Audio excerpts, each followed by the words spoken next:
안녕하세요. 30대 초반의 직장인 여자입니다. 몇 년 전부터 저희 부모님이 제 결혼에 대해 부쩍 관심이 많아졌구나 하는 느낌을 받기 시작했어요. 알고 보니 그때쯤부터 제 또래의 친척 형제들 중 몇 명이 결혼 이야기가 오가고 있다는 상황인 걸 알게 되었습니다. 제 주변 친구들 중에 벌써 결혼한 친구들도 몇 있기는 했는데, 그때는 아무 생각 없었는데 부모님이 제 결혼에 대해서 보채기 시작하니 언젠가부터 그게 그렇게 부담감이 느껴지더라고요. 대학 들어갈 때는 친척들 중 누구는 어디 대학 붙었다더라 하는 이야기로 부담을 느꼈고, 저도 적당히 괜찮은 대학 들어간 뒤에는 취직 자리를 두고 어느 회사에 갔다더라 하는 이야기로 부담을 느꼈어야 했어요. 제법 괜찮은 회사 들어가게 되면서 이제는 더 이상 친척 형제들과 비교당하는 일은 없겠구나 싶었는데, 이제는 결혼을 가지고 똑같은 스트레스를 받아야 하나 싶더라고요. 이젠 저뿐만 아니라 제가 결혼할 상대가 어느 학교를 졸업했는지, 어느 회사를 다니고 있는지까지 신경 써야 한다는 게 참 그렇더라고요. 저한테는 오래 만난 남자친구가 있긴 했지만 결혼을 전제로 연애를 하고 있던 게 아니다 보니 저희 집에서 결혼은 언제 하느냐 하는 등의 이야기가 오고 간다는 걸 꺼내기가 참 힘들었었지요. 그런데 남자친구도 저랑 별반 다를 것 없는 상황이었나 보더라고요. 남자친구는 올해 35인데 회사 생활도 오래 했고 직급도 이제 대리를 달아서 집에서 안 그래도 결혼에 대해서 스트레스를 주고 있다는 사실을 전해왔어요. 그렇다 보니 자연스럽게 저와 남자친구 사이에서 결혼에 대한 이야기를 주고받기 시작했던 것 같아요. 그리고 그렇게 서로를 양가 부모님께 인사시키고 하는 상황까지 발전하게 되었지요. 서로를 양가에 인사시킨 이후로는 특히 제가 남자친구와 남자친구 부모님까지 같이 해서 가끔씩 외식을 하거나 어디 교회로 같이 놀러 가거나 하는 일이 있었어요. 그때는 마냥 좋은 분들이시구나 생각했는데 본격적으로 결혼 이야기가 오가기 시작하니 결혼은 현실이라는 말이 와닿기 시작했네요. 얼마 전 일이었는데 남자친구가 큰 집에 가족 모임이 있다고 저보고 같이 거기를 다녀오자는 이야기를 해왔어요. 이미 양가 부모님께는 인사가 끝난 상황이니 이참에 다른 집안어른들께도 저를 소개시키고 싶다. 뭐 그런 취지로 꺼낸 이야기라 하더라고요. 남자친구 부모님도 은연중에 너네 결혼하면 이런 식으로 이야기를 꺼낼 때가 있었고, 저희 부모님도 남자친구가 나온 대학이나 직장이나 뭐 하나 빠지는 곳이 없다며 마음에 들어 하셨기도 해서 아마 이렇게 언젠가는 결혼을 진짜로 하게 되겠다는 생각을 가지고 있었던 것 같아요. 그래서 남자친구 말 맞다나 미리 얼굴 도장 찍어 놓는 것도 나쁘진 않겠다 하는 생각이 들었고, 거길 따라가기로 했던 게 화근이 되었습니다. 너무 갑작스러운 제안이었다 보니 날짜를 조정하는 게 쉽지가 않았어요. 남자친구는 이미 회사에 이야기해서 월차 신청을 해놓아 문제가 없는 상황이었는데, 저의 경우에는 사전에 이야기된 게 아니다 보니 어쩔 수 없이 아쉬운 소리를 해야 했습니다. 그런데 회사에서 친하게 지내던 직장 선배가 제 상황을 듣고는 저보고 거길 왜 가냐고 물어왔어요. 아직 결혼한 것도 아닌데 뭐하러 벌써 며느리 노릇을 하러 가느냐고 한마디 하더라고요.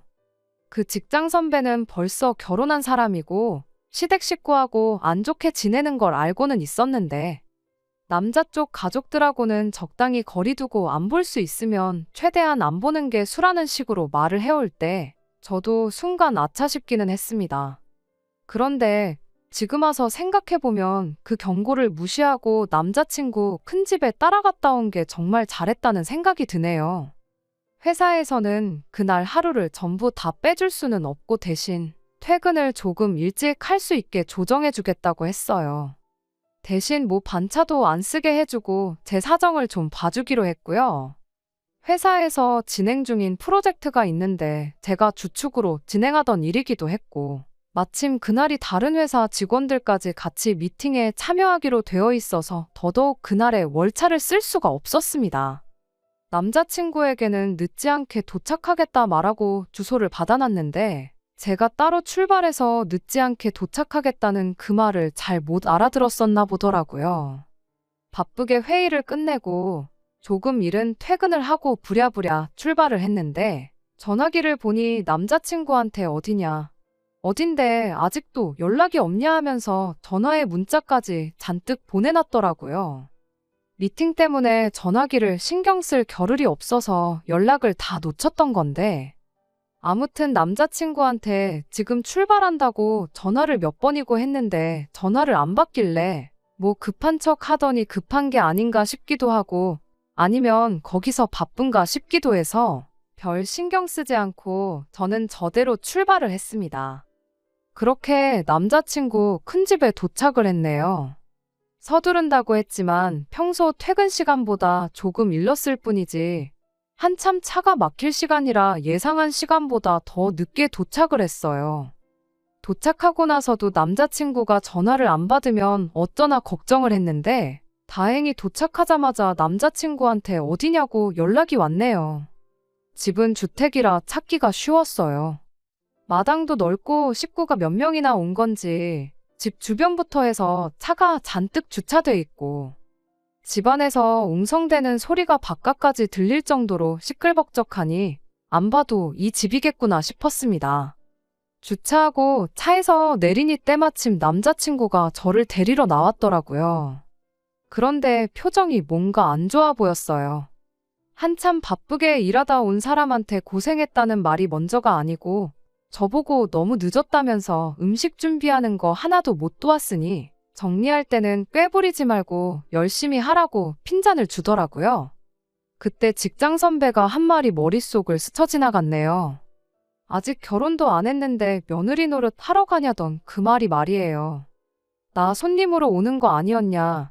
내가 왜 음식 준비며 뒷정리를 해야 하느냐 따질 새도 없이 남자친구가 저를 데리고 다니며 집안어른들한테 저를 인사시키기 시작했어요. 식구가 엄청 많아서 누가 누군지 기억도 못하겠고 아까 본 사람이 지금 본 사람 같고 정신이 없는데 남자친구 큰어머니라고 하는 분이 바빠 죽겠는데 인사 같은 건 나중에 하면 되는 거 아니냐며 저보고 와서 상 차리는 거나 도와달라고 하는 겁니다.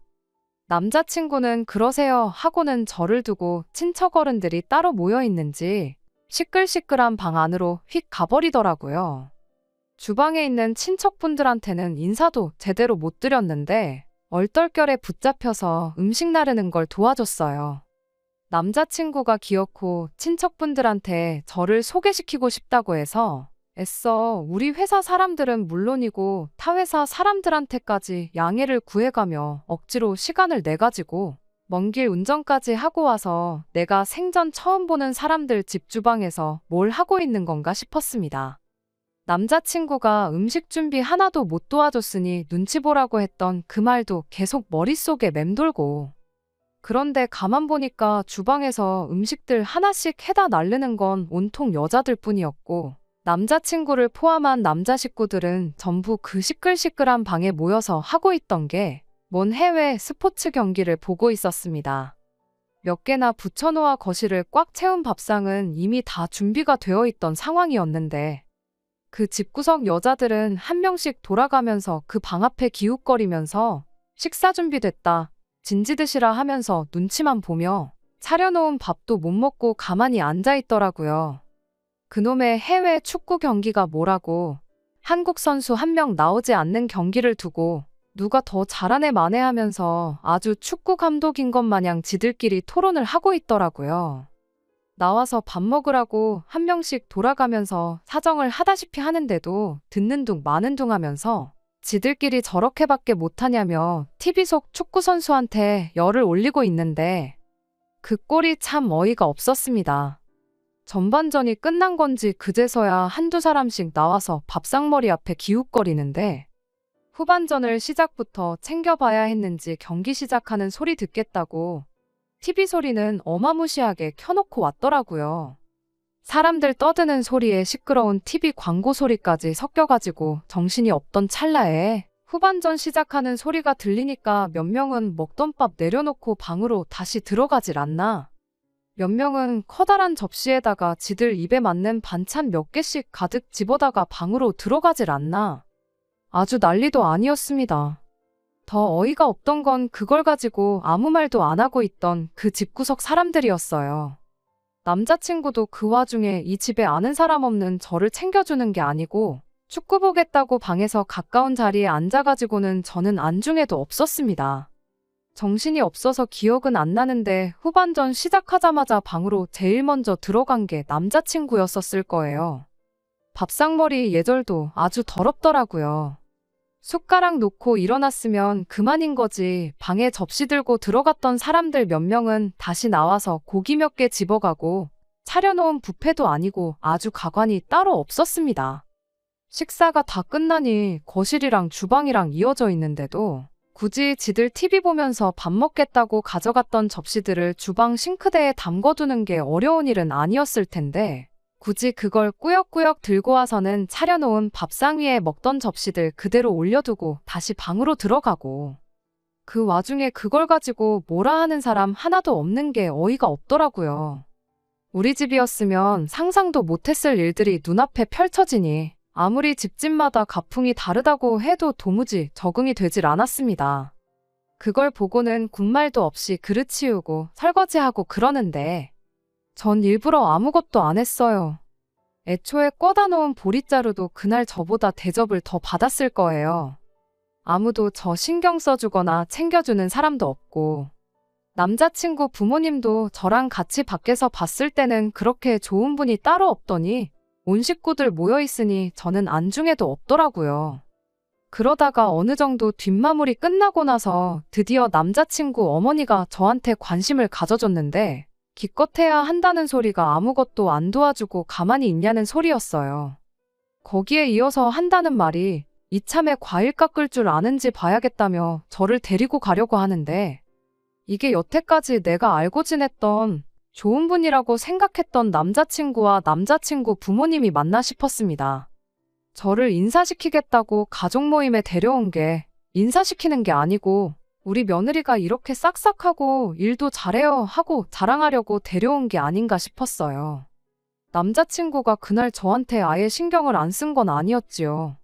자리 다 끝나고 나서 집에 갈 때가 돼서야 제 차 조수석에 올라타더니 혼자 가면 심심할 것 같으니까 자기가 옆에 타주겠다는 식으로 말을 하더라고요.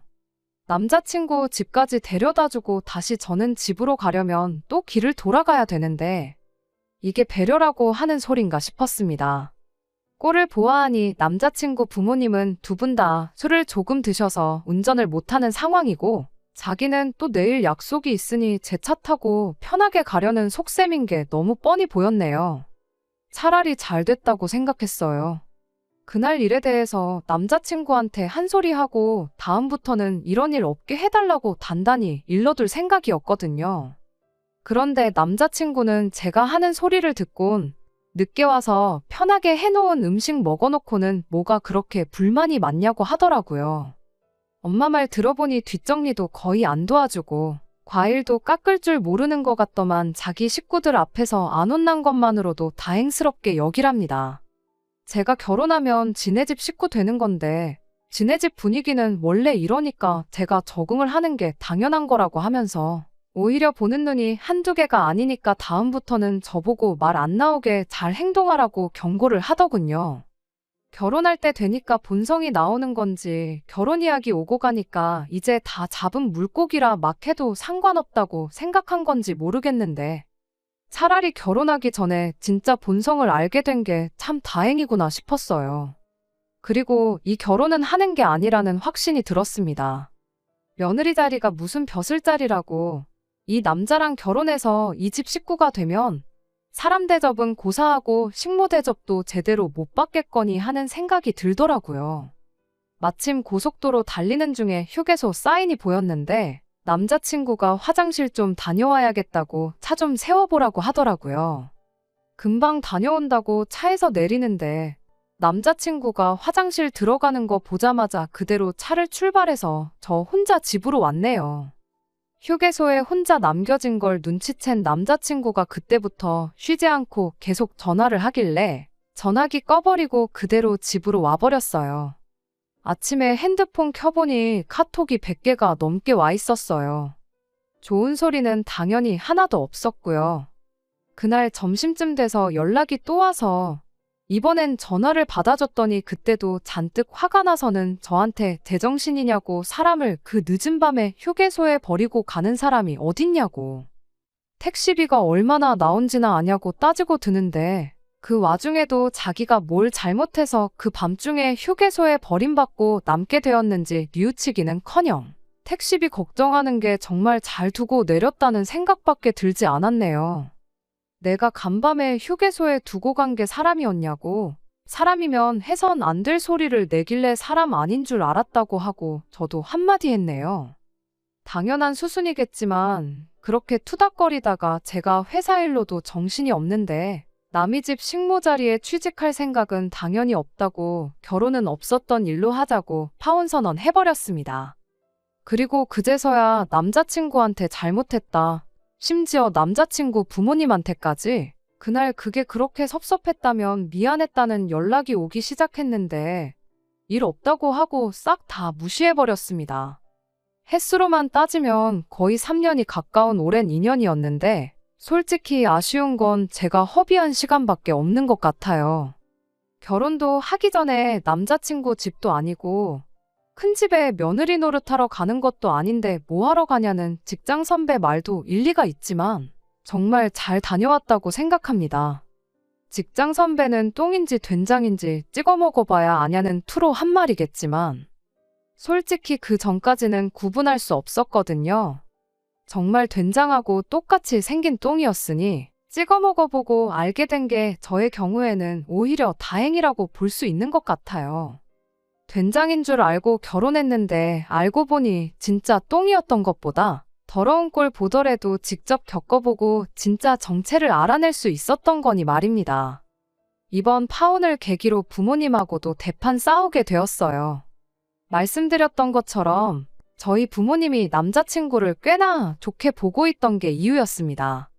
특히나 그 와중에도 한다는 소리가 그래도 아쉽다고 하면서 남자친구 나온 대학교도 대학교고 다니고 있는 회사도 대기업인데 친척들 중에서 제가 제일 시집 잘 가는 거나 마찬가지였는데 그걸 제 손으로 내치고 왔다고 불만인 듯이 이야기를 하셨거든요. 그 말이 너무 서운해서 그동안 속으로만 눌러 참고 있던 말들을 다 쏟아내고 말았네요. 앞으로 내 평생이 걸린 일이나 마찬가지인데 그깟 친척들한테 자랑거리 몇 개 할 거 없어진 게 그렇게 아쉬우셨냐고. 대학교도 취직할 때도 정말 부담스러웠는데 친척 형제들하고 비교하는 거 그거 너무 지긋지긋하니 그만 좀 하시라고요. 평생 부모님께는 싫은 소리 한 적 없는데 그때만큼은 참을 수 없었습니다. 그런데 다 뵙고 나니 너무 속이 후련했어요.